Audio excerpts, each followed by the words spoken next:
Last message po ito ng last message muna po ito. Then ito pong December kasi ay Christmas messages po tayo, no? So itutuloy po ito after po ng Christmas season, no? So tatapusin ko lang po yung sending instructions. So natapos po tayo sa part 1 last time. So meron po tayong the same text, no? Sa ngayon, at nandito po tayo sa part 2. Kung atin pong babalikan yung atin pong napag-aralan ng Sunday, nakita po natin na ang Panginoong Jesucristo ay inihahanda niya yung kanyang mga disciples para po sa mission, para sa ganun, pag wala na siya, itutuloy po ng mga disciples yung kanya pong ginawa. Yun po ang reason doon. Pero ito po ay isang short-term mission lang. Para sa ganoon, maranasan ng mga disciples na humayo, no? And sila, ang sabi po ni Mark, sa book of Mark, Jesus sent them 2 by 2. Ibig sabihin, by partner, yung pagsugo po sa kanila. Pero dito po sa Matthew, hindi po binanggit, no? Pero ito po ay isang way ng Panginoon upang ihanda ang mga disciples. At kapag nagkaroon na po ng church, ito rin po ay isang paghahanda para po sa lahat ng tumanggap sa Kanya at magpapatuloy po sa misyon ng Panginoon. Kaya nga meron tayong Matthew 28 to 18 to 20. So, meron po tayong 6 na bagay, no? 6 na instructions na binigay ng Panginoon at natalakay po natin yung 4 nung nung nakaraan, at ngayon po ay yung 2 ay atin pong tatalakayin. For a short review, yung una, where they are to go, makikita po ito sa verses 5 to 6, na bago po isugo ng Panginoon yung mga disciples po niya, ang unang instruction niya ay kung saan sila pupunta. So doon po sa instruction niya sa kanila, sabi niya, do not go on the road to the Gentiles, yung mga hindi mananampalataya, at huwag din kayong pupunta sa city of Samaritans, yung mga half-breed, yung naniniwala sa Diyos pero nahalahian po sila ng mga Gentiles. But rather go to the lost sheep of the house of Israel. Ibig sabihin, it just refer na unahin muna ang mga Jews. So yun po yung where they are to go, at ang application po para sa atin ay bagamat ang Panginoon limited, yung mission na binigay niya sa disciples, sa atin po unlimited. Kasi po yung binigay niya po sa atin na mission ay matatagpuan sa Matthew 28, no? At doon sa Acts chapter 1 verse 8. Diba? So, unahin ang family from the internal papunta sa external hanggang sa uttermost part of the world. So, sa pangalawa, sa verse 7 natin makikita what they are to say. Anong sasabihin nila kapag sila po ay humayo sa lugar ng mga lost sheep of the house of Israel. So, sa verse 7, and as you go, preach, saying, the kingdom of heaven has come near. So, ano ang ipipreach ng mga disciples? Na malapit na ang pagdating ng kaharian ng Panginoon. At sa atin din, ano naman ang iniwan ng Panginoon? Go and preach, di ba? I-share natin na dumating na ang tagapagligtas at kailangan nila ng kaligtasan. And dun po sa pangatlo, what they are to do. No, hindi lang yung kung anong sasabihin nila, kung ano ang gagawin nila. Anong gagawin nila? Heal the sick, raise the dead, cleanse those with leprosy, cast out demons. Kailangan nilang gawin ang lahat ng ito nang merong grace ng Panginoon. Bakit? Ang sabi niya, freely you receive, freely give. So you have to do all of these things with the grace of the Lord. And then dun po sa pang-apat, how they are to prepare, which is not to prepare. No? Sa verses 9 to 10, ganito kayo maghanda, huwag kayong maghanda. Sabi niya, do not acquire gold or silver or copper for your money belts. Ibig sabihin, huwag kayong magdala ng coins, huwag kayong magdala ng pera, or a bag for your journey. Ibig sabihin, knapsack. Huwag kayo magdadala ng knapsack na magdadala kayo ng kahit na ano.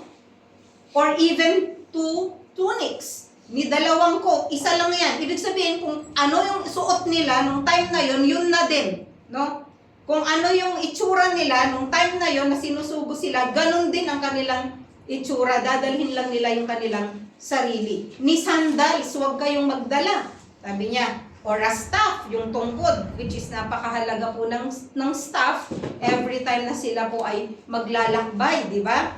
And bakit? For the worker is deserving of His support, no? So, yun yung binili ng Panginoon sa kanila. Why? Because He is teaching them that He will provide.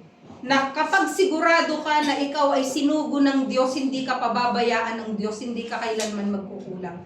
When God is sending you to a mission, ang application po sa atin, if God is sending us or calling us to go somewhere else and sending out us to a mission, God will provide, no? Because it is His promise that the worker is worthy of His support. And then, ang sabi po dito sa panglima, natatalakayin po natin ngayon, where they are to stay.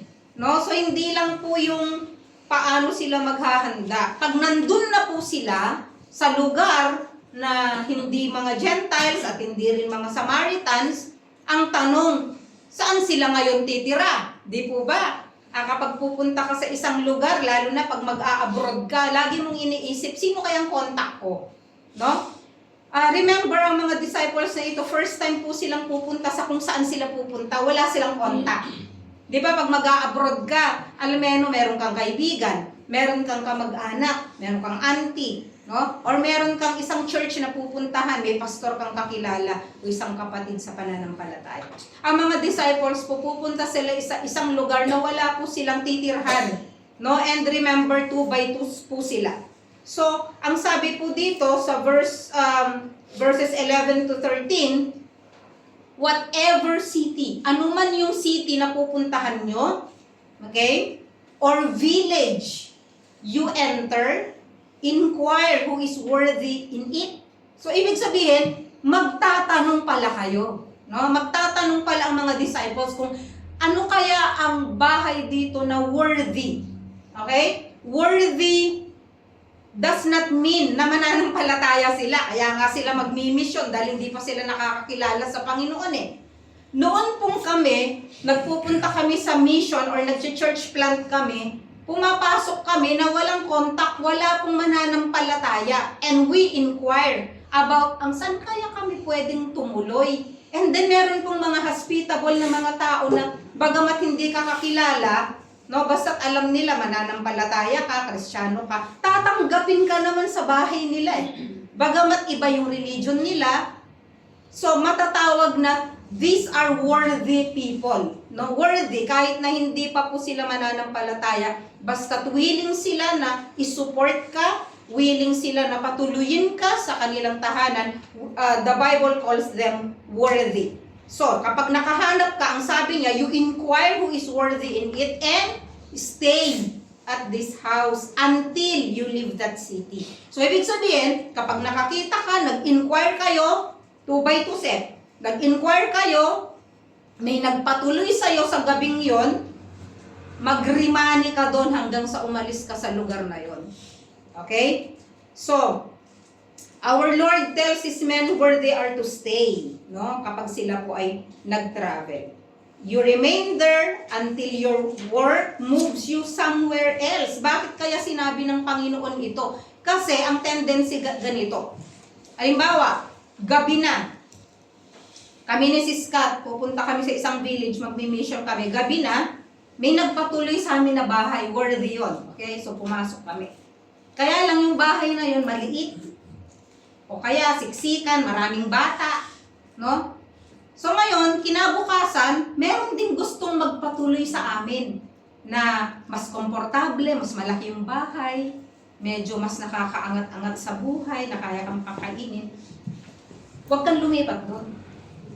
Mag-stay ka doon sa unang nagpatuloy sa'yo. Kasi yun ang sabi ng Panginoon eh, you stay there until you leave. No?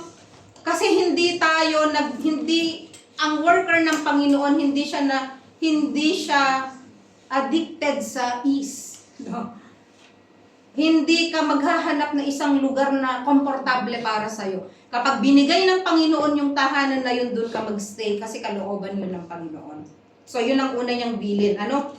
So, meron 3 bagay tungkol po sa mga verses na ito. Una, worthiness determines where they initially stay. Yung pagiging worthy, doon yung it determines kung saan ka unang mag-i-stay, no? So, pangalawa, worthiness determines where they remain. Mag-i-stay ka sa gabi, magre-remani ka doon, no? Isa 'yon. At pangatlo, worthiness receives the blessing of the messengers. Yung bahay na nagpatuloy sa inyo, yun ang karapat-dapat din ng pagpapala na galing sa Diyos. No?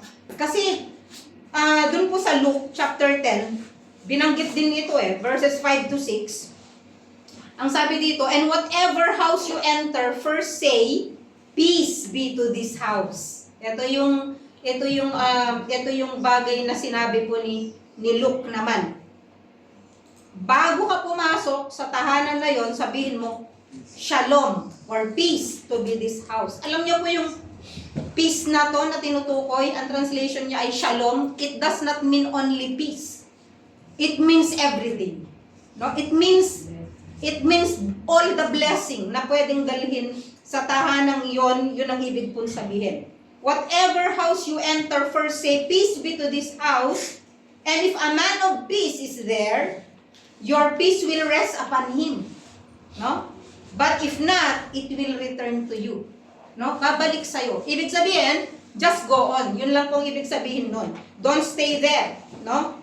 If the person or if the house does not accept you, then you don't stay there. And then, you move on at pumunta ka sa mga tao na willing na tumulong at magpatuloy sa'yo. Okay? So, imagine kung ang isang bahay ay magiging home base. Diba? Magiging home base. Home base for the advancing of the kingdom of God. Hindi ba isang napakalaking pagpapala? Alam niyo, natatawa ako Minsan, ang sasabihin ng mga ibang, iba-iba kasi ang lugar. May mga lugar na magtatampo kasi bakit hindi doon tumuloy? Or bakit hindi doon nag-Bible study? No, ibig sabihin, ganoon sila ka-receptive. Meron naman yung sasabihin na, tutuloyan dito, nakakainin natin, ang dami nila. Diba? Yung mga ganon, meron din ganon. Sa totoo lang na meron din pong mga ganyan. No? Maaaring matatawa tayo, pero ang mga hindi po nakakakilala lalo sa Panginoon, di ba, man is basically selfish by nature. Without the grace of God, ang tao selfish. Di ba? You cannot give. Hindi ka makakapagbigay sa iba. May nag-confess nga sa akin, ang sabi niya, noon daw unang itinuro yung pagbibigay, sabi daw niya sa sarili niya, bakit ko ibibigay? Pinaghirapan ko. Di ba? Ganon. Talagang yun ang nasa mind niya. No? But as you go, no, sa atin pong pananampalataya, dun mo nakikita nga yung it's better to give than to receive. Yung nakikita mo yung joy na nakapagbigay ka ng kahit na konti, pero galing yun talaga sa pinagpaguran mo, galing to sa sarili mong kalakasan. And more so kapag nagpatuloy ka ng manggagawa sa loob ng tahanan mo. Alam nyo po, hindi nyo kailangan ang census. Lahat ng pamilya na nagpatuloy ng manggagawa sa Pilipinas, isipin nyo lahat, blessed ng Lord ang household na yon. At continuous yung blessing na makikita ng kaapu-apuhan. Bakit? Kasi sila mismo yung makakatanggap ng Word of God. And from the Word of God, i-bless sila ng Panginoon. At makikita nyo, maaaring hindi automatic. Pero kung babalikan nyo, ako binabalikan ko Binabalikan ko yung mga tao na nagpatuloy sa amin noon pag nag-mission kami. Pag babalikan mo talaga, makita mo talagang walang-wala. As in, wala. No? Yung isa nga, Nasa Dubai siya ngayon. Nagka-chat ko palagi siyang naghihingi ng message ko ng preaching every Sunday. Isa yun na bata, no? And bless siya ng Panginoon. Yung lola niya ang nagpatuloy sa amin sa bahay.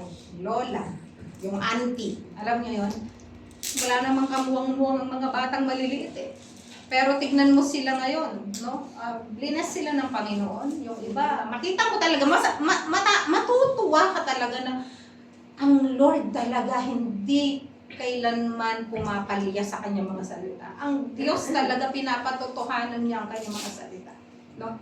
So every time na merong mag-enter sa bahay ninyo, lalo na kapag ito ay sa evangelism, lalo na pag ito ay merong mission, ay makipag-unahan kayo na mag-host sa tao na yon. Pag may manggagawa, kapag na-gets ninyo ang principle na ito, makikipag-unahan kayo.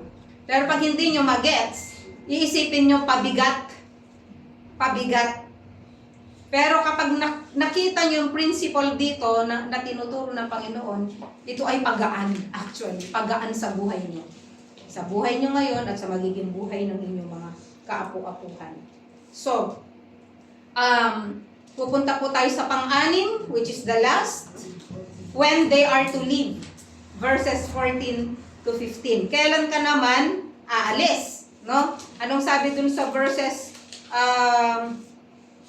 14 to 15? Ang sabi niya, whoever does not receive you, nor heed your words, as you go out of that house or that city, shake the dust off your feet. Truly I say to you, it will be more tolerable for the land of Sodom and Gomorrah in the day of judgment than for that city. So there is also a bilin, meron ding bilin ang Diyos. There is also an instruction when to live and how to live. Okay? So dito pa lang, pine-prepare na ng Diyos, pine-prepare na ni Jesus Christ ang disciples niya na meron at merong magre-reject sa inyo. Okay? So, when they are to leave, anong gagawin ng mga messengers when their presence and message is rejected?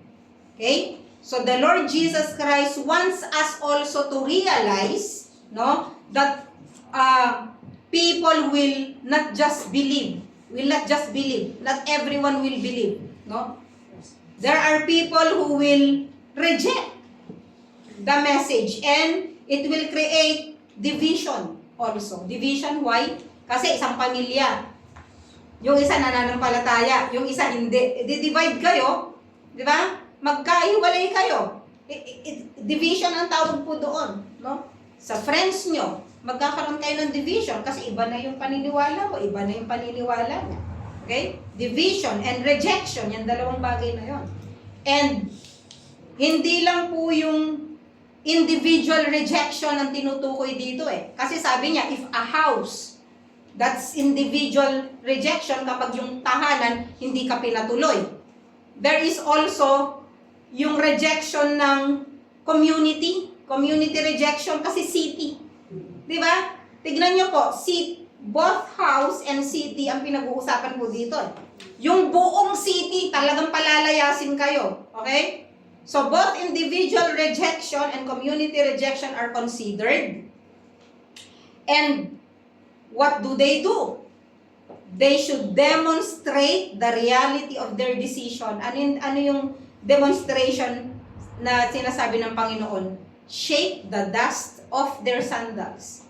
Shake the dust of your feet in their watching. Okay? Ibig sabihin, aalis kayo, you leave, but you shake the dust of your feet. Okay, hindi natin ito ginagawang literal. Sa kanila to literal. Why? Anong ibig sabihin ba nung shaking the dust of your feet? Kasi po, ang mga Hudyo, kapag nagta-travel sila abroad, when they go to another place, another Gentile city or country, they consider that land also dirty, marumi. They are unclean. And so, they believe that even the dust And even the soil, no, na dala-dala ng sapatos nila, kailangan muna nila itong i-shake before they enter their own city. Okay, yun pong ibig sabihin nun. So, ang sinasabi po ng Panginoon dito, you have to shake off the dust. Ibig sabihin, saan ba sila nag-mission? Sa mga Jews. Di ba? Bakit mag-shake sila ng dust? Ituring nyo rin silang Gentile and Samaritan. Yun ang ibig sabihin po ng Panginoong Hesukristo. Ibig sabihin, they are pronouncing judgment upon themselves na sila ang binabahagi na ng salita ng Diyos na nandyan na ang Messiah, nandyan na si Jesus Christ, and yet they receive the messengers na, no? Ang isang example po dito ay sa Acts chapter 13. If you remember, dun sa verses 46 to 51, di ba? Binasa ko rin po ito last Sunday, na Paul and Barnabas, nag-preach po sila. Ang sabi ni Paul and Barnabas, nagpunta sila sa Antioch of Pisidia. Okay? Okay, bago kayo malito. Kasi iisipin ninyo, di ba sinasabi sa Acts chapter 11 verse 26, na unang tinawag na Christians, ang mga Christians sa Antioch? Okay? Antioch of Syria po yon. May dalawang Antioch po sa Bible. Okay? Kaya po Antioch, kasi ipinangalan po ito ni Seleucid sa tatay niya na ang pangalan Antiochus. Hindi Antiochus na to Okay. Antiochus. Kaya yung name na yon ay Antioch. Kaya Antioch of Syria, ito pong pinuntahan po ni na Paul at Barnabas ay Antioch of Pisidia. Okay? So si Paul and si Barnabas, nagsalita sila. So ang sabi niya, it was necessary that the word of God be spoken to you first. Diba? So, ang sinabi ni Apostle Paul at saka ni Barnabas, kinakailangan kasi, sabi niya, na ang salita ng Diyos ay sa inyo muna. Kayo ang mauna na makarinig. No? Pero, sabi niya, since you repudiate it and consider yourselves unworthy of eternal life, behold, we are turning to the Gentiles. Yun ang reason bakit tumalikod sila sa lugar na yon and they turned to the Gentiles. And then sa verse 4, sinabi rin po yung quotation dito na sabi dito sa Isaiah, I have appointed you as a light to the Gentiles. Yun ang unang plano ng Diyos na ang unang mga maliligtas sa mga Jews, sila yung magiging ambassador, sila yung magiging mensahero or magsishare ng gospel that you may bring salvation to the end of the earth. That's the first plan of the Lord. Verse 48, when the Gentiles heard this, they began rejoicing and glorifying the word of the Lord, and all who had been appointed to eternal life believed. Tapos sa verse 49, and the word of the Lord was being spread through the whole region. Imagine mo, a Gentile region, ang nangyari na spread yung salita ng Diyos doon sa buong region na yon. It's because Paul and Barnabas preached the gospel there. Pero actually, hindi sa kanila dapat, no? Hindi pa sila dapat na silang masharean. But the Jews incited the devout women of prominence and leading men of the city and instigated a persecution against Paul and Barnabas and drove them out of their region. So, ibig sabihin, itong rejection na ito, hindi household It's the whole city or it's the whole region. Ibig sabihin, lahat sila, umalis kayo dito. Okay? Umalis kayo dito, hindi kayo tinatanggap dito. But they shook off the dust from their feet in protest against them and went to Iconium. So, nagpunta sila sa Iconium, which is a Gentile city. And the disciples were continually filled with joy and with the Holy Spirit. So, yung shaking the dust off the feet, it is actually a visible, symbolic, and symbolic na demonstration na gustong ipakita ng Panginoon. Okay, there are 4 principles I want to note, no, doon sa 2 last sending instructions. Number 1, the value of ministry is greater than the provision for ministry. No? The value of ministry is greater than the provision for ministry. Ang sabi dun sa Matthew chapter 10 verse 10, di ba? The worker is worthy to be taken care of, no? Sinasabi po na the worker is worthy of his support. That means the ministry that has come to you is worthy to be supported. No, kasi kung minsan ang iniisip ng iba or maaaring tayo, we are supporting, right? Meron tayong 4 na churches sa Pilipinas and we are supporting 2 of them now kasi nga independent naman na yung dalawa, but we are supporting a mission. Alam nyo po, yung ginagawa natin yun, wala man yung binibigay natin eh. Yung financial, wala man yun katumbas dun sa halaga ng misyon mismo. No? Ito yun, the value of ministry, yung ministry mismo is greater, no, than the provision for the ministry. Kailangan kasi mag-sink in sa atin ito na hindi lang yung akala natin nagsusupport tayo ng mission. Pero actually yung binibigay natin, kung itutumbas natin dun sa mismong halaga ng ministry na yun ay God-given eh. Yun ay mandato ng Panginoon na kinakailangan na gawin, no, para sa ikaliligtas ng maraming kaluluwa. Kung talaga pong ang heart natin nasa mission, magsisink in po sa atin yon na walang katumbas na halaga ng pera or ng anumang kalakasan natin kapag nagpupunta tayo sa mission, yung mission itself, yung gawain mismo ng Panginoon. And therefore, yung pagsusupport sa ministry, yun ay kalooban ng Panginoon at sa pagsusupport sa manggagawa ng Panginoon. Ang sabi po sa 1 Corinthians 9:9, ano? It is written in the law of Moses. Ito po, inulit ito ni Apostle Paul, no, sa mga taga-Korinto. Okay? Inulit niya yung law ni Moses. Galing po ito sa Old Testament. Ang sabi niya, you shall not muzzle the ox while it is threshing. Huwag mo daw bubusalan yung ox, no? Kapag siya ay nagte-thresh. Alam niyo ibig sabihin, kasi po 'di ba sa giikan ay sa ano ba 'yun, sa bukid. 'Di ba ang trabaho ng ox nga nagte-thresh, no? Huwag mong bubusalan yung bibig niya. Alam niyo ibig sabihin nun? Kasi may time kasi na pambubusal. Ang pambubusal kasi ginagawa para huwag kumain yung ox. Okay? Kasi kung minsan nakaka-istorbo. Yung bubusalan mo para kahit na gusto niyang kumagat, hindi siya makakagat. Na-imagine niyo po yun? Okay. So, ang sabi po ng Panginoon, pero habang yung ox, ang sabi po ni Moses, habang ang ox ay nasa bukid at nagtatrabaho, huwag mong bubusalan yung kanyang bibig. Ibig sabihin, habang nagtitrash siya, hayaan mo na kainin din niya yung tinetrash. Nagets nyo po yun? Okay. So, ibig sabihin, parang ganito lang to eh. Nagtatrabaho ka sa restaurante, gutom kang pag-uwi. Okay? Nagtatrabaho ka sa Nike, wala kang Nike na t-shirt. Nagtatrabaho ka sa bar, pero hindi ka makainom ng kape. Okay? Yan pong ibig sabihin. So, ang sabi ni Apostle Paul dito, kinote niya ito, Deuteronomy chapter 25 verse 4, no?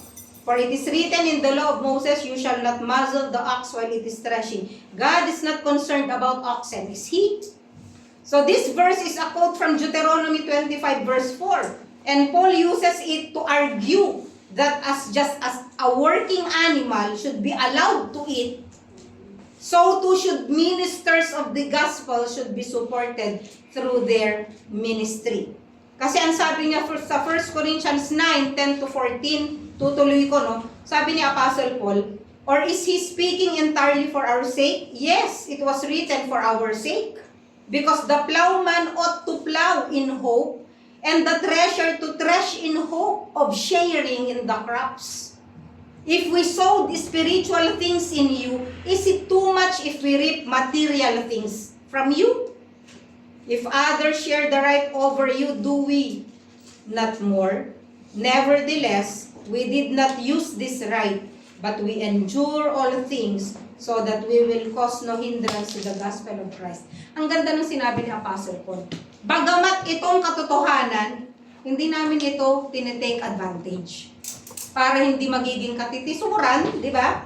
Doon sa gospel ng Panginoon, pero itinuturo niya ito para sa ganoon magturo siya ng tama. He goes on to say he didn't take advantage of that fact kasi hindi siya tatanggap sa mga Korinto dahil nga sa kanilang puso.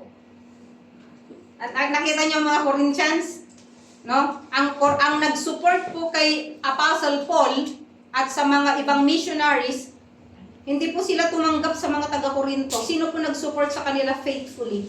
Philippians.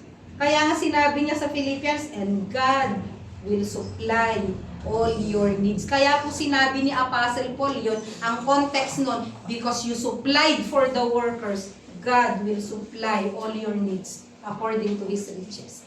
Kasi ibang tao claim nung Philippians 4:19, hindi ka nga makapagbigay sa gawain. I-claim mo yung Philippians 4:19. Hindi ka nga makapunta sa church, i-claim mo yung Philippians 4:19. Okay, so we have to remember, the spiritual treasure is more valuable than material treasure. Pangalawa, the efforts of ministry, eto tandaan po ninyo ito sa mga future na worker and ministers.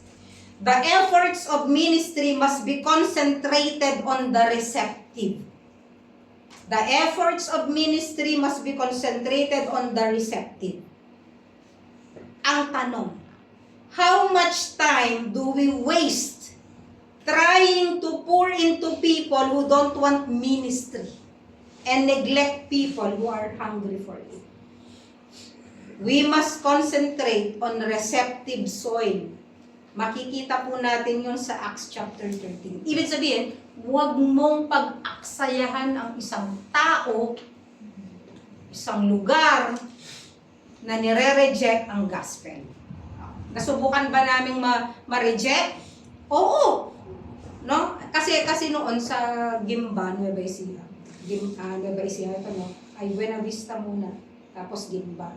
Tapos merong isang lugar. Kapag hindi ka tinanggap doon isa, di nag-move kami doon sa isa. At yung isang lugar, yun naman ay receptive. Yung iba hindi receptive. No? So, ibig sabihin, hindi na nga tinatanggap yung ministry, bakit ka mag-i-stay doon? Ang mahalaga, pre-claim mo. Okay? Pre-claim mo. So, ganun din sa tao. Okay? Mag-pray ka na lang. Huwag kang mag-waste. Ako, nag-sink in ito sa akin lately. Sabi, why do you waste your time on people who don't want ministry? Paulit-ulit na lang naman na narinig ang gospel. Okay, mag-pray ka. And yun ang gagawin po natin. Instead na maano tayo, ma-discourage, we pray. We pray for those people kasi nakakaawa din naman. Nakakaawa kasi binibigyan sila ng chance ng Panginoon na maligtas, and yet they continuously reject the Word of God. So, naging example po ito dun sa Acts chapter 13, di ba? Hindi naman sila nag-stay doon na nagpilit, no? Pinaalis na nga sila, so hindi sila doon nag-concentrate.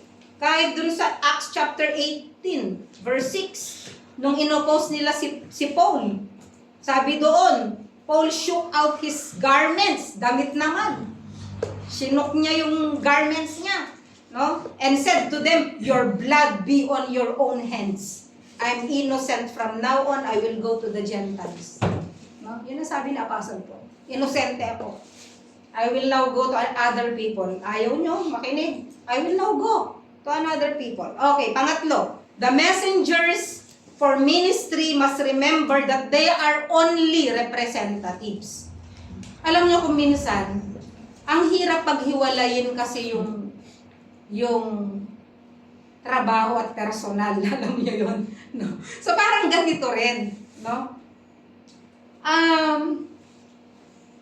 Kailangan nating tandaan na representatives lang tayo. Kapag manggagawa ka, at ikaw ay nagpunta sa isang lugar, representative ka. Kapag nireject ka, hindi ikaw yung nireject.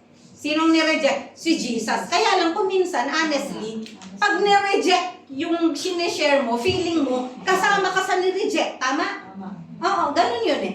Pero we have to remember that we are just representatives. It is not us being rejected. It is not about me and you. It's not about them versus us. No? It's about them versus the Lord Jesus Christ. Yun po yun. No? So, when we meet rejection, ano po yung una nating ano yung una nating response? Di ba parang masakit kasi, sa totoo lang, kasi Lord Jesus Christ especially pagka ikaw talaga yung, kasi may mga tao na sila yung magtatanong ibalik rin natin, ikaw yung magtatanong sa tao, and then you are being rejected. So, masakit. So, ito yung ating tatandaan na palagi, para lang lumakas yung ating loob na I'm just a representative of the Lord Jesus Christ. Hindi ako ang nireject, kundi ang salvation gospel ng Panginoon ang nireject. Okay. Pang-apat, the reception or rejection of ministry is no small matter. No, it is not small matter. Yung pag-reject, hindi yun small matter. Note, greater judgment is for rejection because of greater revelation. Kasi, in example dito sa 15, di ba? Na mas mabuti pa daw ang Sodom and Gomorrah on the day of judgment. Bakit? Ang sama-sama ng Sodom and Gomorrah. Di ba? Ako minsan, noon, tinanong ko sarili ko dyan bakit sa mga taong nag-reject ng gospel, bakit parang mas greater pa yung judgment nila kaysa sa Sodom and Gomorrah? Why? Kasi, sino ba ang nagdala ng gospel? Sino ba ngayon yung dumating? One who is greater than Solomon is here. Diba? One who is greater than Moses is here. Sino yun? Ang Panginoon mismo. Kaya nga sabi ng Bible, di ba? To whom much is given, much is required. Kung mas malaki ang ibinigay sa'yo, mas malaki yung judgment mo pagdating ng panahon. Halimbawa, mas marami yung gift na binigay sa'yo ng Panginoon, mas malaki yung judgment mo na matatanggap mo. Kasi, paano mo ginamit yung gift na yun? Okay? Halimbawa, madali kang matuto ng mga lengguwahe, marami kang alam na salita. And then, on the day of judgment, paano mo ginamit yung kaalaman mo sa maraming mga salita? Para lang ipagmayabang na marami kang alam na salita. Di mag-share ka dun sa mga, kunyari, marunong ka na Ilocano, Bisaya, Tagalog, Hiligaynon, at kung ano man yan. Di gamitin mo yung karunungan mo para magbahagi ng salita ng Diyos. That way, meron kang reward. Pero anong ginawa mo sa alam mo ngayon? Okay, anong ginawa mo? Okay, kasama sa judgment yon. Alam niyo po, maraming mga young people na na-raise sa mga Christian families na labas-pasok sa church. Ang nakakalungkot na magmula bata sila hanggang sa pagtanda, naririnig nila kung ano ang gospel, and yet they reject the word of God. Itong nakakatakot. More judgment ang mararanasan nila. They will experience a greater judgment. It's because sa tagal ng panahon na, alam niyo yung mga kaibigan natin na inimbitan natin dito, mas malaki ang judgment kaya nila. Kasi paulit-ulit na nandito sila, naririnig nila ang gospel, and yet they do not accept the word of God, and they do not accept salvation. Alam nyo ba yun? Na kaya nga tatandaan natin, yung visitors natin sa church, marami na kasi silang truth na narinig, no? Truth from you, kung kayong nagdala. From your parents, from your friends, from this pulpit, marami na silang narinig, and yet, hindi sila kailanman na nag-decide na tanggapin ng Panginoon sa kanilang buhay. And so, kagaya nga ng mas higit pa sa Sodom and Gomorrah. Why? Because if you are not saved, saan ka patungo? Sa hell. Yung Sodom and Gomorrah, noong time na yun, nakita niyo yung apoy. Pagkatapos natin sa buhay na ito at tayo ay namatay, saan tayo patungo? Kung hindi tayo tumanggap sa Panginoon, saan ka patungo? Hellfire. Yung Sodom and Gomorrah natupok, natapos. Ang hellfire, walang katapusan na apoy, no? And so, ang prayer ko lang, na sana sa lahat ng nakaupo dito, sa lahat ng mga anak natin, mga apo natin, sa dinadala natin sa church, or maaring ikaw, I hope na hindi mo i-reject or ni-reject ang salita ng Panginoon. No? And bibitiwan ko po yung sinasabi lagi ni Apostle Paul. Sabi niya, examine yourselves whether you are in the faith. Napakahalaga po yun. Kayo po ay manalangin. Heavenly Father, we thank you for your goodness. Salamat po sa kabutihan niyo. Salamat po na dinala niyo po kami sa bahay-sambahan. Sa mga instructions po na narinig po namin when we go out and share your word. Father, I pray na matanim po ito sa aming mga puso at isipan. Bigyan niyo po kami ng hunger and thirst sa inyo po mga salita. And bigyan niyo rin po kami ng compassion sa mga lost. Na every time we are rejected, Lord, we always remember that it's not us. It's not about us. It's all about you. And Lord, we pray na magkaroon po kayo magkaroon po kami, Lord, ng greater compassion para po sa mga lost. Thank you, Father, for your goodness, and we pray, Lord, for our loved ones na hindi pa po nakakakilala sa inyo, na sana, Lord, kami po ang gamitin po ninyo para po sa kanila.